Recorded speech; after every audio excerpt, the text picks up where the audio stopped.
English Fairy Tales. Chapter 11. Cap o' Rushes. Well, there was once a very rich gentleman, and he'd 3 daughters, and he thought he'd see how fond they were of him. So he says to the first, "How much do you love me, my dear?" "Why," says she, "as I love my life."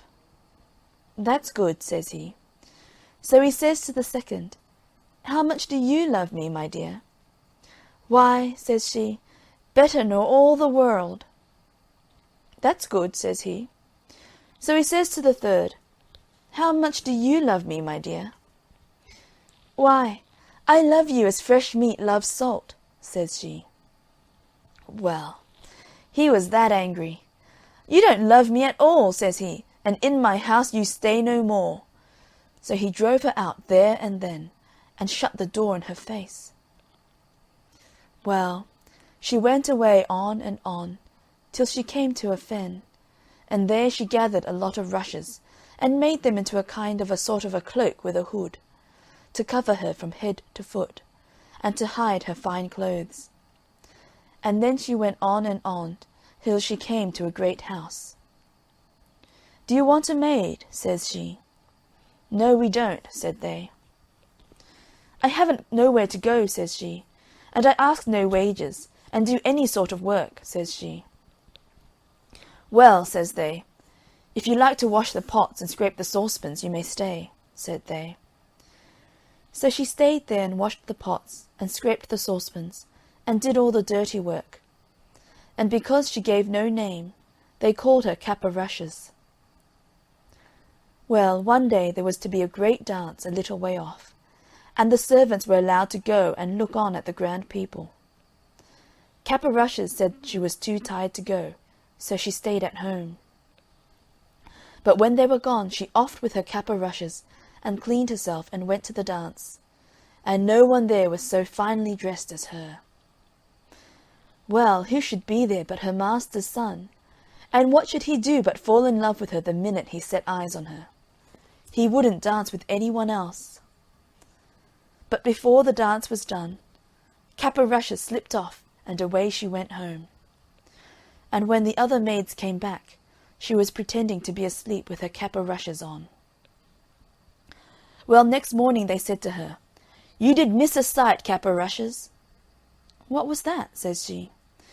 "Why, the beautifullest lady you ever see, dressed right gay and ga. The young master, he never took his eyes off her." "Well, I should have liked to have seen her," says Cap o' Rushes. "Well, there's to be another dance this evening, and perhaps she'll be there." But come the evening, Cap o' Rushes said she was too tired to go with them. Howsoever, when they were gone, she offed with her cap o' rushes, and cleaned herself, and away she went to the dance. The master's son had been reckoning on seeing her, and he danced with no one else, and never took his eyes off her. But before the dance was over, she slipped off, and home she went, and when the maids came back, she pretended to be asleep with her cap o' rushes on. Next day they said to her again, "Well, Cap o' Rushes, you should have been there to seen the lady. There she was again, gay and ga, and the young master, he never took his eyes off her." "Well there," says she, "I should ha' liked to ha' seen her." "Well," says they, "there's a dance again this evening, and you must go with us, for she's sure to be there." Well, come this evening, Cap o' Rushes said she was too tired to go, and do what they would, she stayed at home. But when they were gone, she offed with her cap o' rushes, and cleaned herself, and away she went to the dance. The master's son was really glad when he saw her. He danced with none but her, and never took his eyes off her. When she wouldn't tell him her name, nor where she came from, he gave her a ring, and told her if he didn't see her again, he should die. Well, before the dance was over, off she slipped, and home she went, and when the maids came home she was pretending to sleep with her cap o' rushes on. Well, next day they says to her, "There, Cap o' Rushes, you didn't come last night, and now you won't see the lady, for there's no more dances." "Well, I should have really liked to have seen her," says she. The master's son, he tried every way to find out where the lady was gone. But go where he might, and ask whom he might, he never heard anything about her, and he got worse and worse for the love of her, till he had to keep his bed. "Make some gruel for the young master," they said to the cook. "He's dying for the love of the lady." The cook she set about making it when Cap o' Rushes came in. "What are you a-doing of?" says she.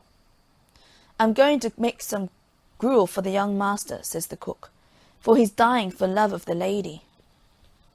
"Let me make it," says Cap o' Rushes. Well, the cook wouldn't at first, but at last she said yes, and Cap o' Rushes made the gruel. And when she had made it, she slipped the ring into it on the sly, before the cook took it upstairs. The young man he drank it, and then he saw the ring at the bottom. "Send for the cook," says he. So up she comes. "Who made this gruel here?" says he. "I did," says the cook, for she was frightened. And he looked at her. "No, you didn't," says he. "Say who did it, and you shan't be harmed." "Well, then, 'twas Cap o' Rushes," says she. "Send Cap o' Rushes here," says he. So Cap o' Rushes came. "Did you make my gruel?" says he. "Yes, I did," says she. "Where did you get this ring?" says he.